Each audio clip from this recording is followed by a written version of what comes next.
Le projet de la MC93 est un projet assez ambitieux qui intervient après la construction de ce théâtre dans les années 80. Le théâtre a été étendu en 1990 et dans les années 2000, puis il a subi un certain nombre de transformations vis-à-vis de son milieu urbain. Donc l'idée aujourd'hui, c'est de donner de la cohérence à toutes ces extensions et de redonner de l'actualité à toutes les installations du théâtre et de remettre le théâtre dans la ville, dans l'idée d'un grand projet de renouvellement urbain et du centre-ville de Bobigny.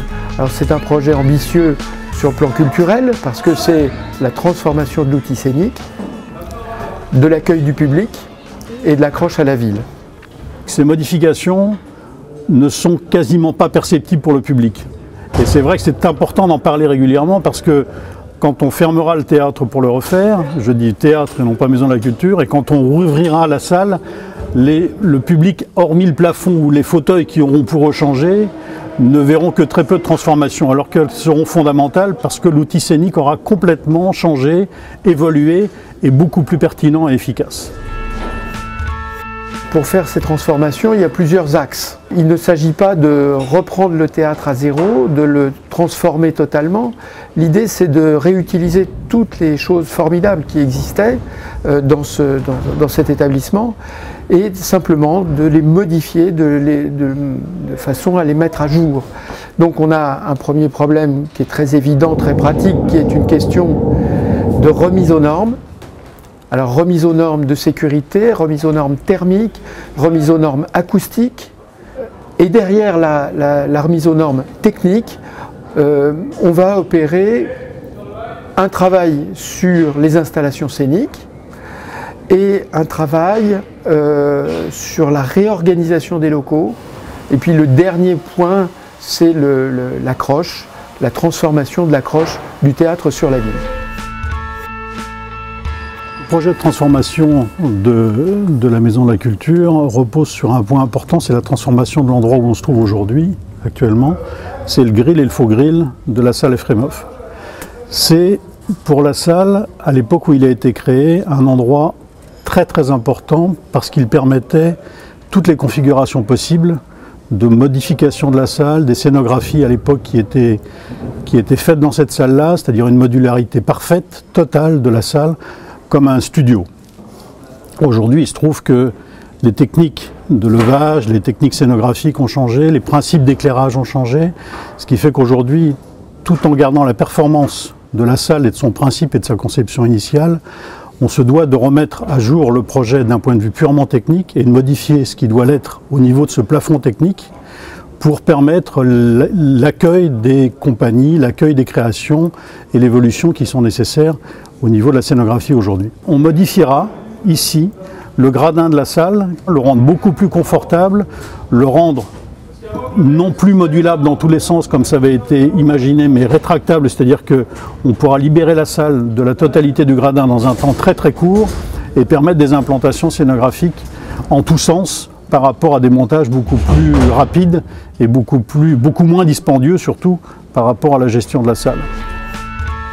C'est le cœur nerveux de l'alimentation du théâtre et en fait ce point est tout à fait stratégique parce qu'il va distribuer d'une part l'atelier qui est une activité essentielle et d'autre part il va desservir directement le plateau de la salle Efremov qui est en cours de montage en ce moment.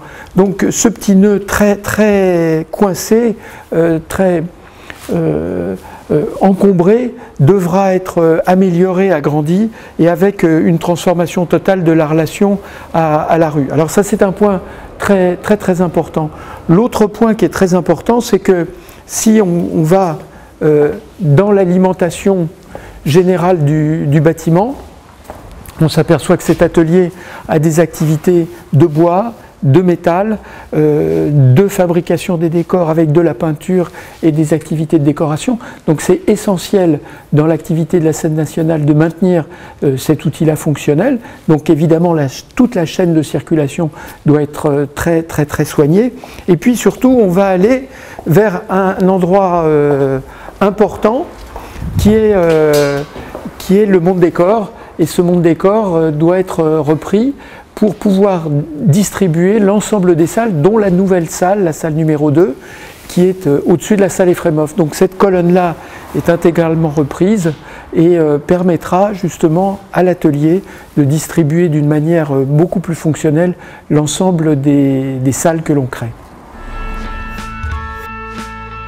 Là, on se trouve dans la salle Bourgois, qui était un des enjeux importants du projet de rénovation. Enjeu important parce que dans une scène nationale, on se doit d'avoir 2 salles de spectacle, dont l'une, comme celle-ci, qui revêt un caractère encore plus intimiste, comme un studio dans lequel on est prêt à faire des créations, mais dans une jauge un peu plus réduite que dans la grande salle, tout en offrant une polyvalence maximum du lieu. Le problème de cette salle-ci, c'est que elle offre des capacités un peu trop réduites en termes de dimension, en termes de largeur, de profondeur et surtout de hauteur.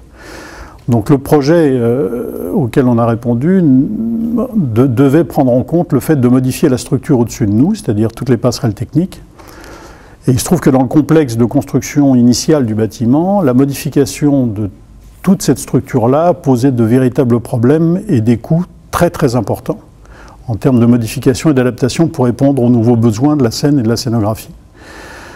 Donc le projet qu'on a développé avec Vincent, c'est de dire, plutôt que d'essayer de modifier la structure du plafond tout en restant dans le volume de cette salle-là, l'emprise de la salle, pourquoi ne pas réfléchir à trouver un autre volume plus pertinent, plus performant, beaucoup plus rationnel, beaucoup plus efficace, qui offrirait encore plus de possibilités à la Maison de la Culture pour faire des créations.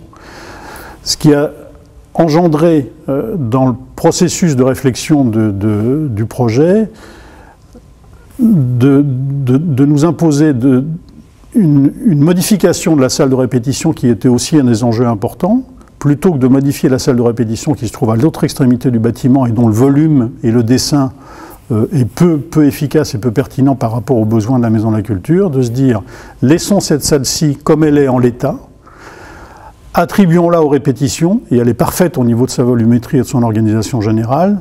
Nous ne touchons plus rien dans cette salle-là, et elle sera remplacée par une salle que l'on va installer sur la couverture au-dessus de la salle Efremov.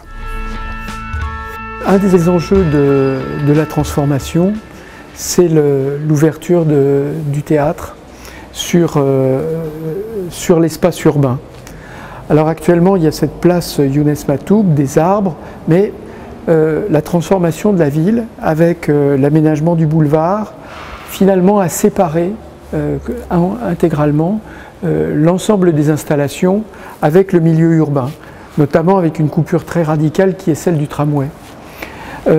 Toujours est-il qu'un des objectifs, c'est de transformer ce hall de manière à créer une véritable ouverture sur cette salle, et puis de faire en sorte que le public puisse investir les lieux plus directement. Alors ici, ce grand accès vers la salle Bourgois serait conservé, mais le restaurant qui est en deuxième rideau, ici, évidemment, on va chercher à l'ouvrir. Et puis, au fur et à mesure qu'on va travailler les espaces, l'idée est de amplifier le hall vers le boulevard, de manière à pouvoir installer une librairie, donner des accès du public d'une manière très importante et surtout démultiplier la peau vers un hall qui sera le long du boulevard et qui permettra l'accès à la salle numéro 2. Alors évidemment, l'objectif, c'est de redonner un petit peu de lumière, un petit peu d'ouverture à tout ce hall et permettre d'accueillir la capacité des personnes, puisqu'il s'agit quand même d'un millier de personnes qui peut arriver dans ces espaces. Donc c'est un enjeu très fort.